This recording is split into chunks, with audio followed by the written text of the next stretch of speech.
আজকের এই আয়োজনে আপনাদের সবাইকে স্বাগত। আচ্ছা, কল্পনা করুন তো এমন একটা গ্রামের কথা যেটা একসময় মানুষের কোলাহলে একদম জমজমাট ছিল, কিন্তু আজ আজ তা শুধুই একটা ঘন জঙ্গলে ঢাকা পরিত্যক্ত জনপদ। হ্যাঁ, আমরা কথা বলছি বগুড়ার শাহজাহানপুর উপজেলার পিচুলগাড়ি গ্রাম নিয়ে। কি হয়েছিল সেখানে?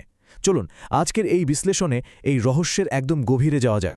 তো চলুন একেবারে মূল রহস্যে ঢোকা যাক। প্রথমেই যে প্রশ্নটা মাথায় আসে তা হলো, প্রায় ৪৫ বছর আগে এমন কী ঘটেছিল যার জন্য আস্ত একটা গ্রামের মানুষ নিজেদের বাপদাদার ভিটেমাটি ফেলে রাতারাতি পালাতে বাধ্য হয়েছিল? মানে শহর থেকে খুব বেশি দূরেও না, অথচ আধুনিক এই যুগে এসে এমন একটা ভুতুড়ে জনমানবহীন গ্রামের অস্তিত্ব থাকাটা সত্যি অবাক করার মতো, তাই না? আর সবচেয়ে অদ্ভুত ব্যাপার হলো, এতগুলো বছর পেরিয়ে যাওয়ার পরও পুরনো বাসিন্দারা সেখানে স্থায়ীভাবে ফেরার সাহস পান না। এখানকার লোককথাগুলো শুনলে রীতিমতো গায়ে কাঁটা দিয়ে উঠবে। ভাবুন তো, বলা হচ্ছে বটগাছের একটি পাতা ছিঁড়লেও নাকি রক্ষা নেই। স্থানীয়দের মনে এই জায়গাটা নিয়ে এতটাই আতঙ্ক যে এই পরিত্যক্ত গ্রামের গাছপালার একটা ডাল বা পাতা ছোঁয়া মানেই নিজের বিপদ ডেকে আনা। বিশেষ করে গ্রামের ওই পুরনো বিশাল বটগাছটাকে ঘিরে এই ভয় সবচেয়ে বেশি। এই গ্রামের প্রচলিত ভুতুরে ঘটনাগুলো একটু খেয়াল করুন। প্রায় ৪৫ বছর ধরে গ্রামটা পুরোপুরি পরিত্যক্ত। দিনের বেলায় হয়তো একটু আধটু আনাগোনা থাকে, কিন্তু সূর্যাস্তের সাথে সাথেই, মানে মাগরিবের আজান পড়ার পরপরই পুরো গ্রাম একদম চরম নিস্তব্ধতায় ডুবে যায়। স্থানীয়দের মুখে মুখে ফেরে কোনো চোর যদি পুরনো মসজিদে বা কারো ফেলে আসা বাড়িতে চুরি করতে যায়, তবে সে নাকি হঠাৎ করেই অন্ধ হয়ে যায় অথবা চারপাশে শোবে নিশ্ছিদ্র অন্ধকার দেখতে পায়। এমনকি ওই যে বটগাছের কথা বললাম, তার পাতা খেয়ে একটা ছাগলও নাকি মারা গিয়েছিল। আশেপাশের গ্রামের মানুষের মধ্যে একটা শক্ত বিশ্বাস তৈরি হয়েছে যে গ্রামটা খালি হওয়ার পর থেকে একদল জিন এই এলাকার দখল নিয়েছে। এই জিনরাই নাকি এখন এই গ্রামের পাহারাদার। আর এই পাহারাদার জিনের কারণেই কেউ নাকি পুরনো মাটির মসজিদের টিন বা অন্য কোনো জিনিস চুরি করে নিতে পারে না। এই অতিপ্রাকৃত গল্পগুলো এতটাই জোরালো যে আজও মানুষ এগুলোকে একদম অকাট্য সত্য বলে বিশ্বাস করে। সেই ভয়াল ডাকাতের রাত। আচ্ছা, এবার এই অতিপ্রাকৃত গল্পের পেছনের আসল আর নির্মম ইতিহাসটা একটু দেখা যাক। আমরা যদি ঐতিহাসিক সত্যের দিকে তাকাই তাহলে দেখব পিছুলগাড়ি কিন্তু সবসময় এমন ভুতুরে জঙ্গল ছিল না। একসময় এটা ছিল মাটির ঘরে ঘেরা প্রায় ৫০টি পরিবারের দারুণ একটা প্রাণবন্ত গ্রাম। কিন্তু ৭০-এর দশকের শেষ দিকে শুরু হয় এক বিভীষিকা। সপ্তাহে ২ থেকে ৩ দিন সশস্ত্র ডাকাত দল গ্রামে হানা দিতে শুরু করে।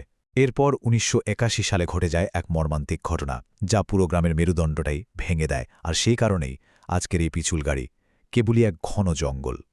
তৎকালীন সময়ের ভয়াবহতাটা পুরনো বাসিন্দাদের এই কথাগুলো থেকেই স্পষ্ট বোঝা যায়।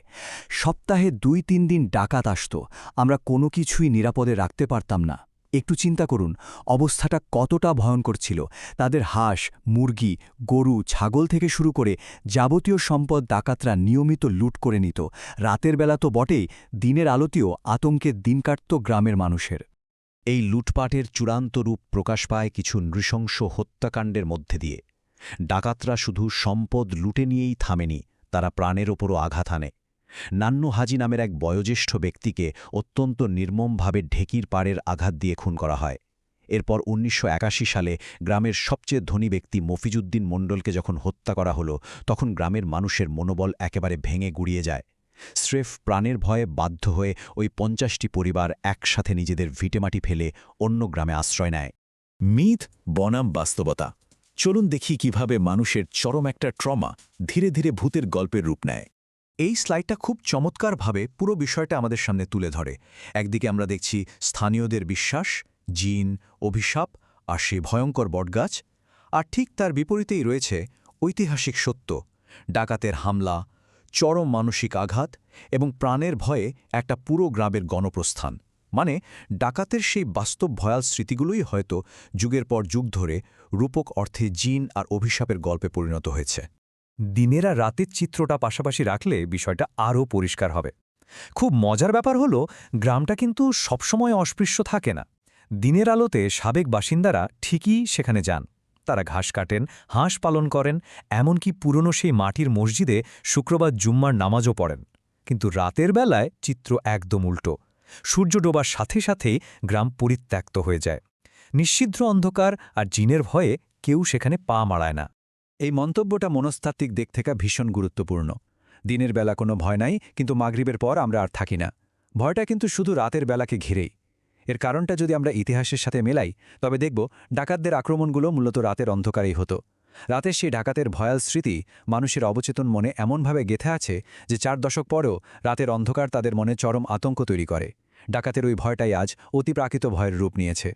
প্রত্যাবর্তনের নতুন আশা, এত অন্ধকারের মাঝেও কিন্তু শেকড়ের প্রতি একটা অদ্ভুত টান রয়ে গেছে। ৪৫ বছর, প্রায় অর্ধেক শতাব্দী পার হয়ে গেছে গ্রামটা জনশূন্য হওয়ার পর থেকে। কিন্তু বিস্ময়কর হলেও সত্যি, গ্রাম ছেড়ে যাওয়া কোনো মানুষের যদি আজও অন্য কোথাও মৃত্যু হয়, তবে তাদের মৃতদেহ এই পিচুলগাড়ি গ্রামেই ফিরিয়ে আনা হয়। জীবিত অবস্থায় তারা এই গ্রামে থাকতে না পারলেও মৃত্যুর পর শেষ ঠিকানা হয় নিজেদের এই আদি বাপদাদার ভিটেমাটি। মাটির প্রতি এতটা গভীর টান সত্যিই বিরল, তাই না? তো সবচেয়ে আশার কথা হলো এই গ্রামটা একেবারে মরে যায়নি। এখানে ধীরে ধীরে প্রাণ ফিরে আসার বেশ কিছু লক্ষণ দেখা যাচ্ছে। সাবেক বাসিন্দারা এখনও শুক্রবার করে এক হয়ে পুরনো মসজিদে জুম্মার নামাজ আদায় করছেন। কেউ কেউ সেখানে নতুন করে হাঁস পালনের খামারও করেছেন।